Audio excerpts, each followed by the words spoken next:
All right, just thought I'd do a follow-up video. I did a couple on this KB Diesel cold side pipe and then the Amazon Special hot side pipe.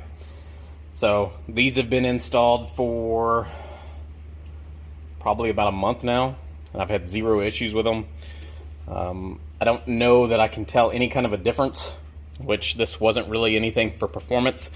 This was just more for reliability, trying to get out all the factory plastic junk that everyone complains about busting on the side of the road. So do a little zoom in back there. Did a CCD delete, and then a little bit of Jenny Craig over there on the left.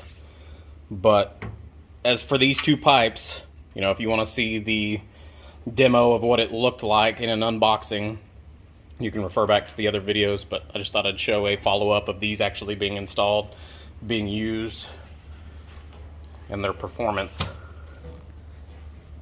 Like I said, about a month in with zero issues. So under here, we have a few pieces over here that need to be installed. You got some Mishimoto upper and lower radiator hoses. I've got a new primary radiator. I've got a new intercooler and a few other odds and ends over there that need to be put on. So there's definitely more to come in the series. If you got any questions, please let me know. But we'll do some more tinkering and we'll keep you updated as we go.